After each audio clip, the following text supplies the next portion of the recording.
What's good, everyone? OJ here. Welcome back to another video. Today we've got some awesome topics, so we're gonna go ahead and jump right into it with a new report from the Nikkei, if I'm saying that right. It's Nikkei, talking about the Nintendo Switch 2 and how it seems like Nintendo is targeting a March 2025 release. Now, this doubles up or kind of backs up the reports that Nintendo has internally delayed the launch of the Nintendo Switch 2 to 2025 for a number of reasons that we are going to go over. Now, the Nikkei is speculating that this delay is pushed out from 2024 to ensure that Nintendo has ample console stock. They do not want shortages of people not being able to pre-order or get the system, in addition to giving developers more time to make their games. Now, this is something that I speculated on when it comes to the actual games coming to the Nintendo Switch, because no matter what anybody says, the most important thing to a system is going to be the game lineup. That is the most important thing.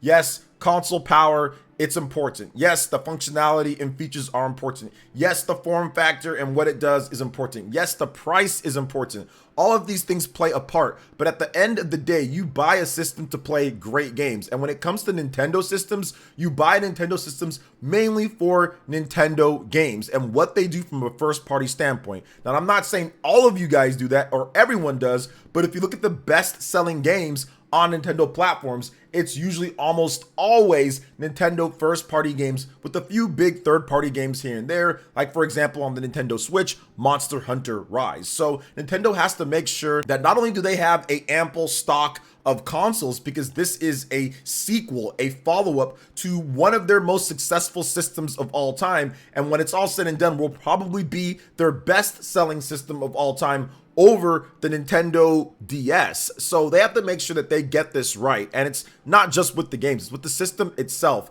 But it seems like, based off of this report from the Nikkei, that it is about when it comes to the games and all that. Now, I will read a portion of the article, and it is Google Translate, so don't take it as 100% in terms of the translation, but this is what it came out with. Nintendo will release a successor to the Nintendo Switch game console in March 2025. Like the Switch, it is expected to be a game console that has the features of both a stationary and portable version. That would make it a hybrid for those who keep on saying it's just a portable. No, it's a hybrid. Many in the industry predicted that it would be released in 2024, but we prioritized taking measures to prevent resale and securing an initial stock of successor machines and an assortment of popular software from the time of release. The successor model will have a larger screen than the Switch, 6.2 inches for the standard model, and will be able to play games that feature higher definition image quality. So let's break down what they're saying here. At one point in the first paragraph, they talked about more stock, right? You want to make sure that you have enough systems for people to be able to pick up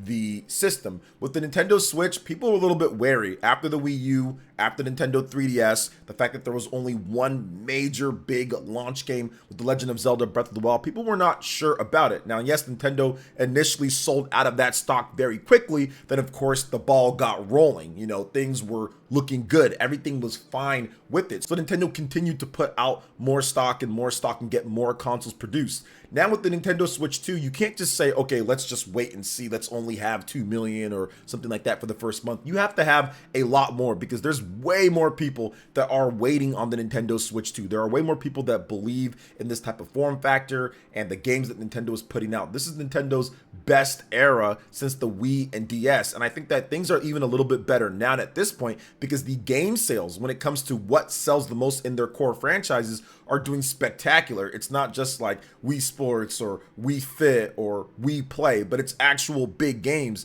like Legend of Zelda, for example, that has been blown up on the Nintendo Switch, or like Super Mario Odyssey. That's the best-selling 3D Mario game. Plus, you still have 2D Mario doing incredible. You have some of the best-selling games across the franchises on the Nintendo Switch with core games. So to me, this is even better than what they did with the Wii and DS era, because you have a long, substantiated base and not just people that are, okay, I'm going to play Wii Sports or Wii Play every now and then and not touch the system at all. So I think that the interactivity with the core games is so much better on the Nintendo Switch. So I think that making sure that you have the right lineup ready to go, in addition to the actual console, and having enough stock this time is going to be far more important than what it was with the Nintendo Switch. Now, it was still important with the Nintendo Switch, but of course you're looking at doing things a bit differently, right? It's their first time with that type of system. Now, at this point, things need to be solidified and set, as it's a follow-up to one of their best, if not their best system of all time, sales-wise, popularity-wise. So I think it's going to be a lot of fun to see exactly how everything works out. But you guys let me know what you think in the comment section below. But before we get into the next topic here, guys, I do want to go over today's sponsor,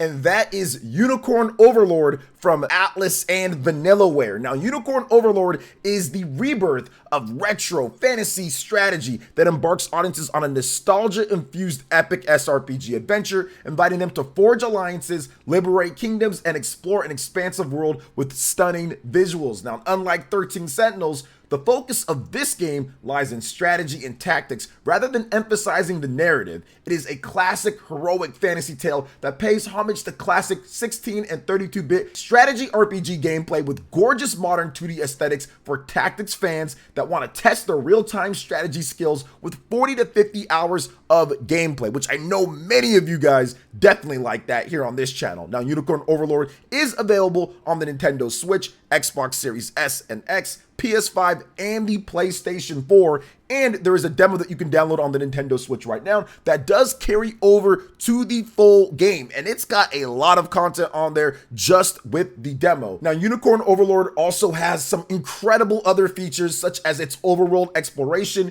You've got unique immersion and freedom of play for strategy RPG fans out there. Tons of activities. You can gather new allies, forge new bonds, gather materials, rebuild towns, and so much more. Go on different types of quests. You also have tons of different classes to pick from and strategize and customize as well. So people are going to have very different builds in this game. You got different equipment that you can have. And remember, it's in the classic Vanillaware visual style. You can see the beautiful cutscenes, the battles, the visuals. It's super dynamic and stylized with the gameplay, and it has this super nostalgic feel if you grew up with those awesome 16 and 32-bit strategy RPGs out there. And of course, that incredible music that's going to get you ready for the battles. So Unicorn Overlord, it's coming out on March 8th. The demo is available now. Go check it out, and check out the link in the description for more information on the game.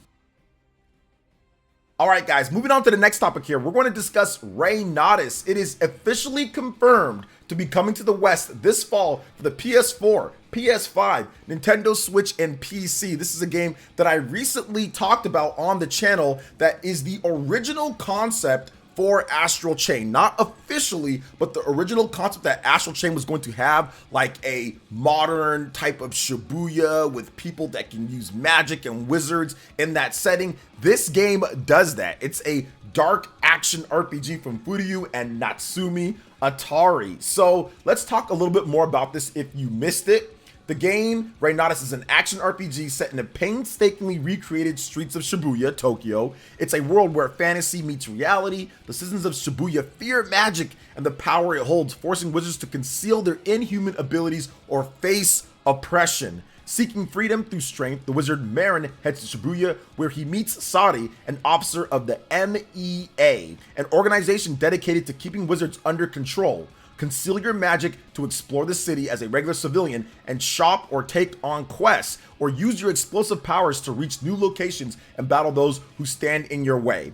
Fight for what you believe in this stylish, spellbinding RPG from director Takumi and featuring music from Yoko Shimomura. Oh my gosh, that's a dream team right there. Now, there's also some key features here, guys, and what I like about this is actually a little bit different in terms of how they set up the Western press release versus the Japanese press release, so I do like this here. So key features: freedom versus order. The wizard Marin and the officer Sadi stand on opposite sides of a conflict that will shake the world to its core. Experience an enthralling story that tackles oppression, clashing ideals, and the price of freedom. I like that. Now, City of Secrets. Navigate the streets of Shibuya and choose between remaining concealed to talk to civilians, shop, and accept quests, or exposing your true self to harness your inhuman powers. Your journey will also take you into the alternate world of Another, a fantasy land teeming with ferocious monsters and secrets to uncover. That's almost like the separate plane for Astral Chain that you go into as well, so that's awesome too.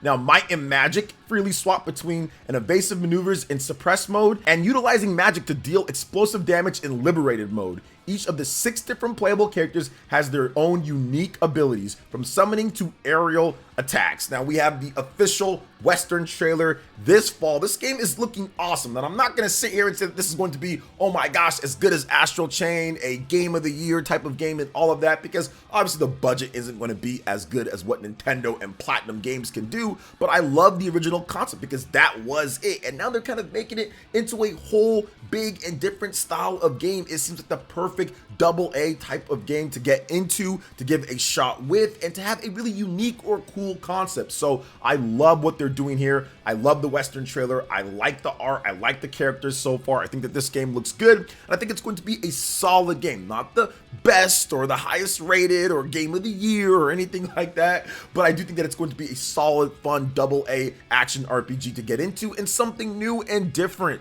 when it comes down to it. And it's coming to PS4, PS5, PC, and the Nintendo Switch. So what do you guys think about Reynatis coming over, officially confirmed from NIS America, which I knew this was going to happen? Let me know in the comment section. But speaking of things that I knew was going to happen, let's talk about the Bravely Default series, because it looks like we could be getting a big Bravely Default announcement this year in 2024, with producer Tomoya Asano giving us a little bit of the tease action here. So Square Enix will share new details in the Bravely Default series this year. Producer Tomoya Asano said in a tweet celebrating Bravely Default 2's anniversary, quote, "We should be able to tell you about some developments in the Bravely series this year, so please stay tuned," Asano said. Now, back in October of 2022, Asano hinted that a remastered version of Bravely Default could be in development. Bravely Default 2 is now available for the Nintendo Switch and PC via Steam. So yeah, I would guess that Bravely Default 3 or Bravely Default Remastered will absolutely be announced here, or maybe even multiple Bravely Default games. Now, going back to Bravely Default 2 being announced, that was actually announced at the Game Awards. So I think it's going to be pretty cool for them to have their own event to announce Bravely series games. I know myself, I loved Bravely Default 1, the original, and Bravely Default 2. Some people have been asking for End Layer so we can have all the games on the Nintendo Switch, and it's tough just because Bravely Default 1 and Bravely Second End Layer, those are both Nintendo 3DS games, and you guys know how hard it is to get those over on the Nintendo Switch with porting and making sure it looks good and all of that. But I do think that this is going to be a Bravely Default remaster and a tease for Bravely Default 3, or where the series is going next in the next Bravely game. So maybe it's not even Bravely Default, it's just Bravely something else, and they're going in a completely different direction when it comes to art style and kind of what they do, but keeping the battle system and what makes that so fun with the different job classes and all that. That reminds you of old school Final Fantasy, but also with some modern twists as well. So I'm very excited about this third anniversary of Bravely Default 2, because it came out in 2021, so that would make it the third anniversary of it here. So very excited overall when it comes to what we can see from Bravely Default. I love Octopath Traveler, I love Bravely Default, and I love Team Asano games. So those are safe. People were a little bit worried because Square Enix was like, hey, we're kind of buckling down on the AA games and all that and focusing on quality. Well, don't be worried, because Bravely Default is quality and makes plenty of money for them, as it sells really good. So what do you guys think about Bravely Default and them teasing more developments in 2024? Let me know in the comment section below. And for the final topic here, guys, let's talk about some Disney Epic Mickey Rebrushed. I did not discuss this game, but if you watch my live stream or my reaction to it, I was very happy to see Disney Epic Mickey come back, and the game looks absolutely beautiful from the screenshot. Seems like it's going to be a 4K 60 on PS5 and Xbox Series, maybe even better, and at least a 1080p or so plus on the Nintendo Switch. So I'm very excited about this, and it's coming to everything, so everybody gets a shot and opportunity to experience Epic Mickey. Now, this is not a brand new game. This is from the Nintendo Wii. It was a Wii game back in the early 2010s or so or something like that. I remember playing it on the Wii and it had some issues. It was like a 6 or 7 out of 10 type of game. But now with the remaster, they're bringing it back. I think they're going to fix the controls. They're going to fix obviously the graphics. You're going to have way better there. Frame rate's going to be way better. And it's really going to let the game shine in terms of the original art and the style and what Epic Mickey was about. Because it's a very unique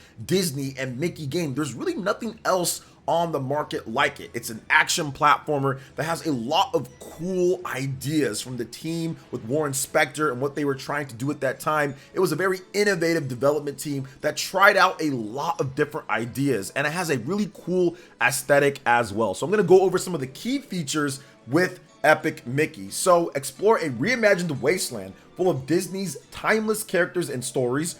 Wield the magic brush, paint to create, thinner to alter. Every choice shapes your story. Meet Oswald, the lucky rabbit, Disney's original star, in a rich, narrative-driven world. Enjoy advanced gameplay and new abilities and enhanced visuals in a classic setting. Mickey has new moves such as a dash, ground pound, and sprinting. High replayability with multiple endings based on your unique playstyle and decisions. So even with this game, it's not just a copy and paste with better graphics. They're actually adding to the gameplay with the dash, ground pound, and sprinting. So this is definitely positive things, because these were some of the things that knocked the score down a bit from the Wii version, and it looks like they're exploring that and enhancing everything. So I'm very excited for Epic Mickey Rebrushed. You guys are seeing the trailer here, maybe even some of the screenshots, and yeah, look forward to it. It's coming out this year. It will launch this year in 2024. We just don't have an exact release date, but it's coming out this year. THQ Nordic and developer Purple Lamp Studios will be on this one. So what do you guys think about all the different topics here from Epic Mickey, the Bravely series, Reynatis, of course, Unicorn Overlord? Check that out, link in the description, and the Nintendo Switch 2 being a 2025 release here. Let me know in the comment section below. All right, guys, that wraps it up for this video here. Thank you so much for watching. I do appreciate it. Please make sure you hit that like button, subscribe if you're someone new, click that notification bell, check out my other Nintendo Switch and RPG videos right here on screen, and we will see you for the next one. Peace.